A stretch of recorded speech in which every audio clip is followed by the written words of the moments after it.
Well, thousands pay child support, but News 5 Investigates discovered their payments don't always go to the custodial parent or the child. Chief Investigative Reporter Eric Ross found evidence of the Department of Human Services keeping the cash for themselves. Eric.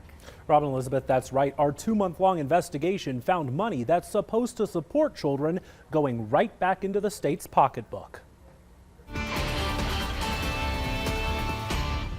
Nicholas Turner and Audrey Mead have a 2-year-old daughter. Although the couple is not together anymore, Turner wants to be part of his daughter's life and pays child support.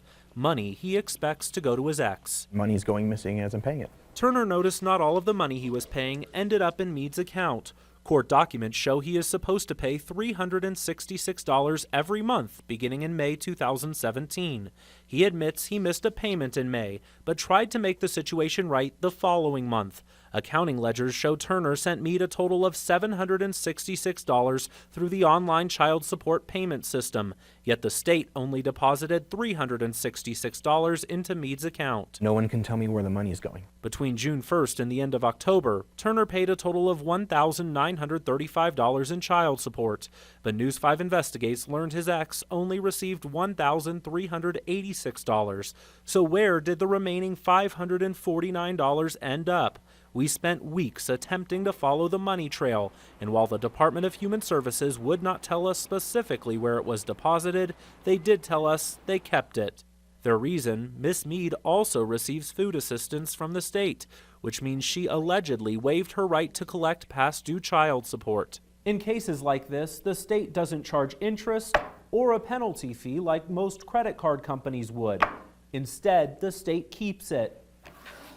All of it. Ironic, since the mission of the Colorado Child Support Services Program is to assure that all children receive financial and medical support from each parent. When you're expecting the payment and it doesn't show up, it puts a lot of stress on both me and my ex. I've lived paycheck to paycheck my entire working career, and I'm 32. And you know, it doesn't take much math to realize that I could go under in 1 month.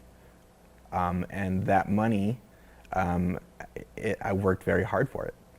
And if it's not going where it needs to be, then what's the point of the program? In addition to losing child support money, Mead lost out on tax credits and money through TANF, also known as Temporary Assistance for Needy Families. Those benefits were rejected because of her income from child support she never received. I can't be the only one who seems blown away by this.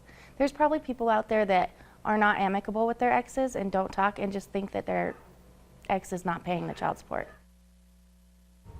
A DHS spokesperson reiterates because Ms. Mead receives other financial assistance, federal guidelines allow the state to keep child support payments, but only if they are paid late. The spokesperson goes on to say that information is relayed to parents who apply for assistance, but Rob and Elizabeth, the state could not provide us any documentation to either me, Ms. Mead, or Mr. Turner to back up that claim.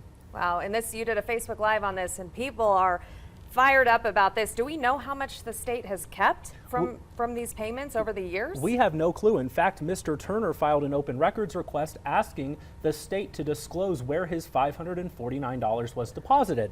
The state responded by saying, in part, the information is, quote, confidential and will not publicly be disclosed. So much for transparency.